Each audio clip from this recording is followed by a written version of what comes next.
Welcome back to another edition. And I am delighted once again to have Roseland on this episode. We had quite a fascinating chat about death, dying, and money last time that we could go so many different ways with.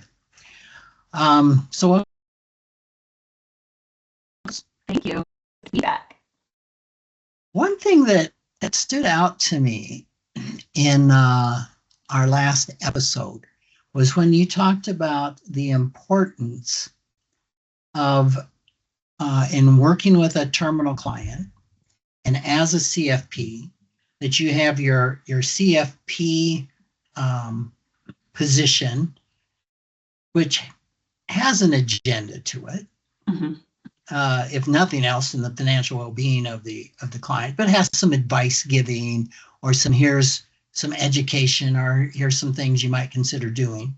And then the doula part of the process of being with, holding space, being present with that person, that client.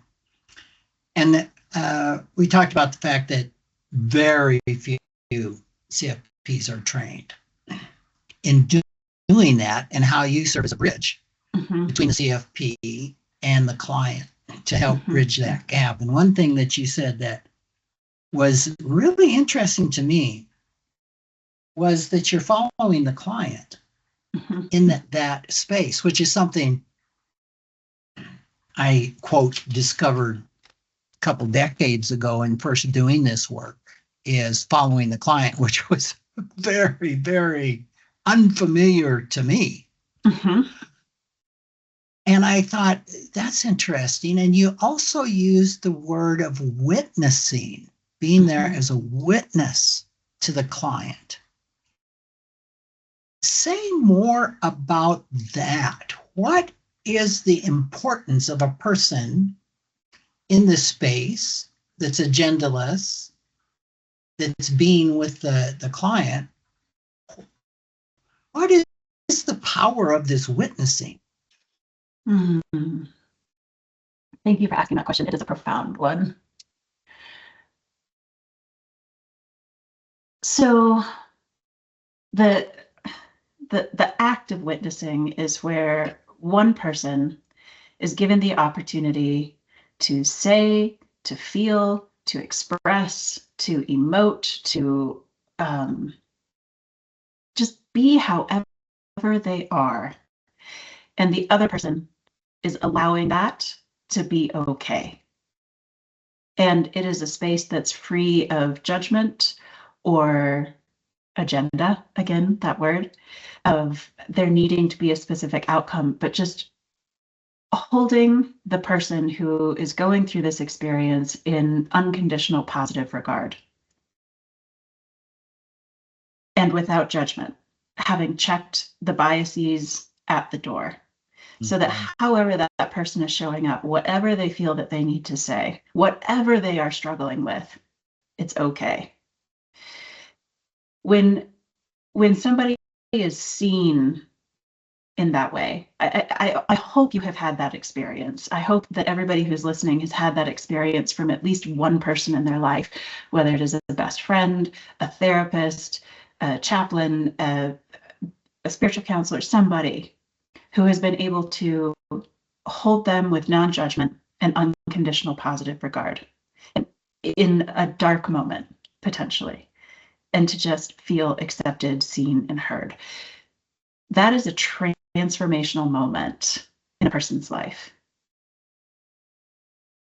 because it communicates without words that it's okay, like you're okay, I'm okay, everything's okay. Even if it's not okay, it's okay. And that act of being witnessed in that way, without judgment, without agenda, in an unconditional positive regard, can be incredibly healing. It allows us to release and let go of a lot of burden that we have been carrying. And often it's the burden of self-judgment.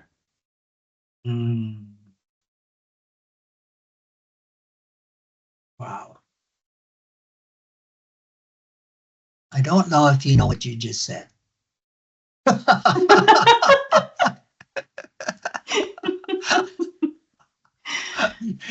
You haven't had any IFS training, right? No. Oh my God. I mean, I've Yeah. read the books and I play a therapist on TV, but I'm not a real therapist. Anybody that understands IFS to any degree, which is probably not too many people listening to this podcast, might be coming out of their seat as well. You explained the process of witnessing so very eloquently, Mm-hmm. and the importance of the container and the importance of the non-judgment, and the importance of being seen. The words that I didn't expect you to say when you said it's a transformational moment, and I'm thinking, okay, what's transforming? The releasing of burdens. Mm-hmm. And the healing of that. Now, yeah, and that is actually IFS language, burdens, Mm-hmm. which the theory or the actuality is parts of ourselves carry extreme burdens when they're wounded for maybe their whole life. And part of the IFS process is helping a person release or modify those thoughts, feelings, and beliefs, those stories, those burdens. And you connected something for me that I scratched my head on there. There's a fellow by the name of Derek Scott. He founded IFSCA, which is a Canadian organization around IFS. And he chose medical aid in dying, February 18th of 2024, I believe. And in his last words, which were so powerful, and if I had time, I suppose I could stop the recording and go get them, but I'm not. He talked about the power of IFS was in the witnessing. And at that time, I thought, well, isn't it in releasing the burdens? And IFS has a structure and a methodology of where it goes through this process. But it didn't quite settle with me. It's like, okay, that's really important, but why? And you kind of put in that extra piece of in the witnessing, almost is where spontaneously those burdens can be released. And that is so powerful. Because I imagine some folks in the last time said, okay, witnessing, what do you mean? You're going to witness me die? What's the point? I don't want people standing around watching me die. Exactly. And you painted the container that witnessing needs to be held in, which is non-judgment, that you can be, do, say, feel anything you want to feel. And I'm here holding you. Yeah. With unconditional positive regard. Yeah. That is so powerful. Yeah. So I think, wow, for someone to have that person, because I'm going to guess not every person that's witnessing a dying person die can really hold that, can really create that container. Would that be true? Yes, it would. And that's where, so if I can speak to a little bit about death doula work and the training, I'll speak at a high level and then narrow it down. So end of life doula, death doula, this is a relatively new title and formalization of an ancient practice. We have been attending each other in death. Like the records that we have show that we've been attending each other in death for as long as we have been human. So the death doula movement as it exists today is kind of a formalization of it that's culturally adapted to where we are today. And it's also a unregulated practice as well, in that there's no national organization that oversees any standards for ethics, standards for education, standards for practice, standards for continuing education. So pretty much anybody could hang a shingle on their door that says death doula, or hang a shingle that says death doula educator. Because there's just like financial planner or financial therapist. Correct. Yeah. So it's important to understand that. So with that being said, the training that I went through is with an organization called INELDO, or it stands for International End of Life Doula Association. I chose them for a couple of reasons. One is because they're one of the oldest, most established and structured, formalized death doula education organizations out there.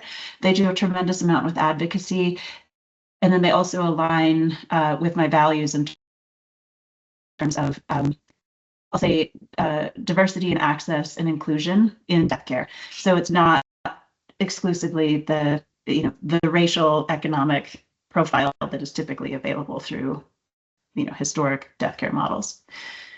So with that, the training process that I have received, that I continue to go through, is one of the most intense, challenging, and I'll say confrontational trainings that I've ever gone through. Confrontational in the sense that I am being confronted with some of my own beliefs and biases and being asked to evaluate those and develop the capacity to check them at the door.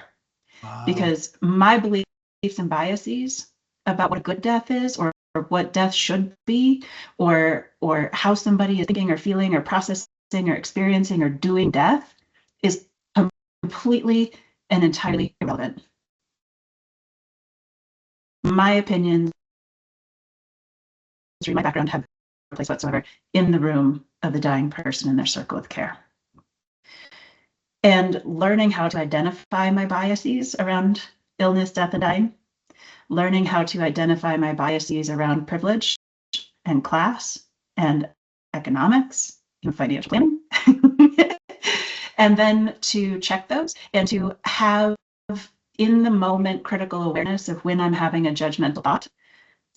To the process that I do is that when I hear, I'm not going to say I'm so enlightened that I don't have judgmental thoughts. Of course I do. To have judgmental thoughts is to be human, unless you're maybe Eckhart Tolle. Right.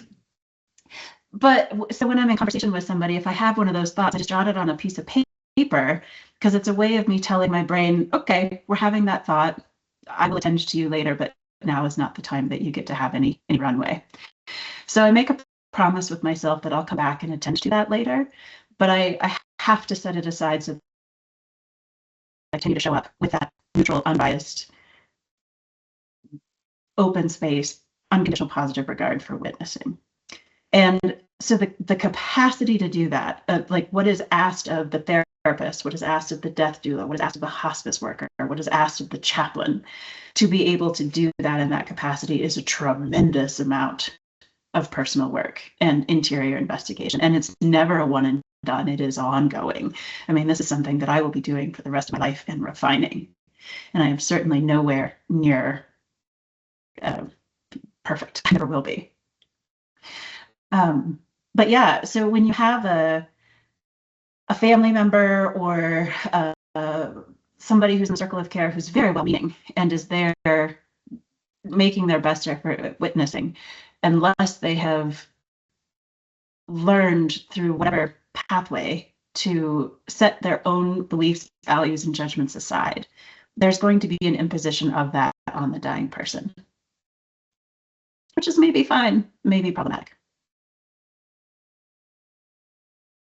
The conflict around come from within family systems. So much in all of that. I love the checking your biases at the door. And to your point, that is not easily done. Nope. That takes a lot of work with your internal system to A, even know what they are, and then B, you described in IFS the working with a protector that would come up in that process and say, whoa, here's the thought, or here's the statement, or here's the judgment, and acknowledging that by writing it down and saying, okay, thank you for that little bit of information. Would you be willing to step back? I'll get to you later while I continue to be with this person. I mean, that's not the IFS handbook. Yeah, and it's tricky, and it's a huge commitment to yourself as well, because I think where I'll say helpers in general, so anybody who's in a helper position, whether that's in finance or healthcare or advocacy or whatever, helpers. It's a two-step process. The first step is to recognize you have the judgment and to say, I don't get to have this. I need to set this aside. But the second step is to actually go back and visit it. And I think where burnout, compassion fatigue, those sorts of things come from is when the second step isn't executed by the helper.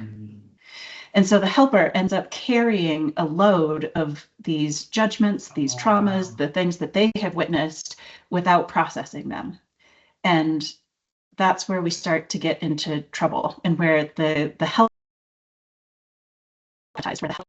helper exhausts their capacity to help because they're not taking the time to do that second step of process the stuff that came up.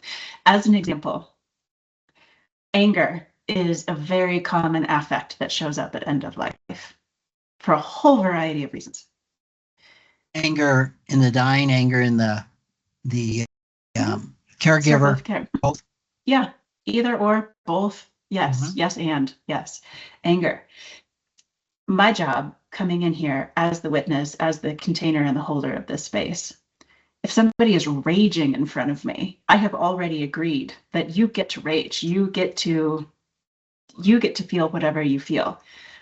My concern for myself is my physical safety, but assuming that my physical safety is okay, if I'm having an issue with that person being angry, that's my issue. That is my fear, my own triggers, my own stuff around anger.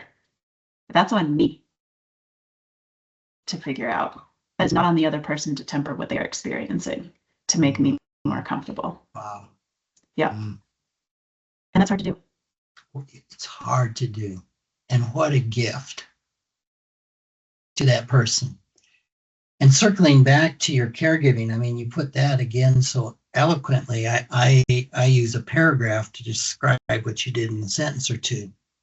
Is the setting it aside that's common. Like say first responders. Sure. I mean, it's compartmentalization. Exactly. Yeah. And you nailed it in that I've never thought of it as I'll set this aside and I'll come back and see you later, as in parts talk. And then you never come back, right? So in a way, that part of you has been abandoned, left with this intense emotion or belief or whatever it is. And there's one after another, after another, after another that gets stacked up. And that is a wonderful visual or articulation of what can cause the burnout. And I've run into some caregivers where they get to a point they're afraid to even look at it because of being overwhelmed. Because that's a lot to unpack and go back. You know, how you may have hundreds of instances that have been compressed. The garage, the attic, and the crawl space are all full of boxes. Yes. That go back for decades. Yes. how, I mean, the obvious way to deal with that is when it happens, right? You go back and you visit it. How do you, when somebody that's listening to this recognizes, well, that's me, I'm that caregiver, and I'm near or at burnout. What are steps that a caregiver can take? Oh, it's a really great question. So, short answer is it depends, of course. The longer, more nuanced answer would be, I guess if we're going to play with this analogy of it's boxes in the attic, the garage, and the crawl space. I think the path forward, the steps to take would depend on how many boxes there are in how many storage places. And is there also a storage facility offsite and maybe two floors? Like, so if there's a couple storage units and a garage and an attic and a crawl space, probably the help of a therapist, like a professional who is really is trained to help you go through boxes of stored and repressed and unexpressed judgments, emotions, experiences, etc. That's probably not a DIY endeavor. If somebody is newer into caregiving and they've only accumulated maybe a car trunk's worth of boxes that have been unattended to, a really good friend maybe can help sit and sort through that sort of thing.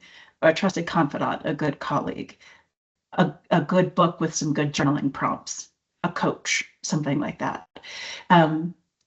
Potentially, carving out some time to sit and do it yourself if it doesn't seem too overwhelming, and you could do it on, journal prompts, do it yourself. So I think the path forward really depends on like the quantity of things in the time period that they have been unexpressed. And the longer that we've gone and the more stuff that's there, we might need a couple of therapists, a couple of coaches, a couple of trusted friends, and plan on it taking a half a dozen years at least. And just normalize that, and that's okay, and there's nothing wrong with that. Because if you think it took a lifetime to accumulate all of that, it's not going to get cleared out in a weekend. Well, I love your analogy to a bunch of boxes and being stored in that various places of the house, because I had to find, where do you start? Well, it's one box at a time. It's one box at a time, yeah. And sometimes you may not, as you wade into it, you discover, oh my God, there's boxes in here. And oh my God, there's storage units now. And just to your point, to give you permission that all of these boxes didn't show up all at once. And it's going to take some time to go through each one, unpack it, witness it. Yeah, have it witnessed, have that process witnessed. Yes. I love that. That is a beautiful analogy of that process. And if it's a trunk full of boxes, you can maybe do that in a day. Yeah. Get a friend, pay them some pizza and beers, sit down, have some hard conversations, cry it out, go on. That's a phenomenal analogy. You said something else that stuck with me, is this isn't one and done. In your process, your training as a death doula, that you just don't hit this space and you're done. It speaks to something that I've said a lot, is we all got to do our own work, and we can't take a client a place we haven't gone. And I know in my work, I'm discovering new rooms with boxes all the time. Yeah, I recently opened up some boxes. I'm like, oh my God, I didn't know they were there, which actually have to do with my own personal money story, believe it or not. Sure, yeah. Were those moments when you're like, oh, I thought I got rid of this. I'm still hauling this around. Damn. Yeah, exactly. And what does that look like? What does doing your own work look like? What does this not being a one and done look like? say for you or any other person, who's in this capacity of really being with and witnessing people? Mm-hmm. I can speak for myself. It's been a long-term process of therapy and learning to love myself and release myself from judgment, which is still not a one-and-done thing. Like I have mantras that I use on a regular basis to remind myself that it's okay to forgive myself for the judgments that I've held against myself, and that's a practice that I have. Mm-hmm. It is a practice that is so active. The coaching work that works on the thoughts and the beliefs and the interpretations and reverse engineering. So if this is the outcome that I'm looking for, then here's how I need to act. And then if I'm going to act that way, then I would need to feel this way. And if I feel that way, I'd need to think this way. And so kind of like backwards and forwards programming of my thoughts. So I'll say that that's thought hygiene and being attuned to that. It's also my physical health as well. If I don't feel well, it's hard for me to attend to the more subtle aspects of this work. So taking care of my physical body is a significant component of that as well. Yes. And I think, there are things that I have made a lot of progress on and that I feel I have attended to very well that still show up. And sometimes I have a moment of being really frustrated. Oh, I'm still dealing with this. Why am I not over this yet? How come I like this? Why?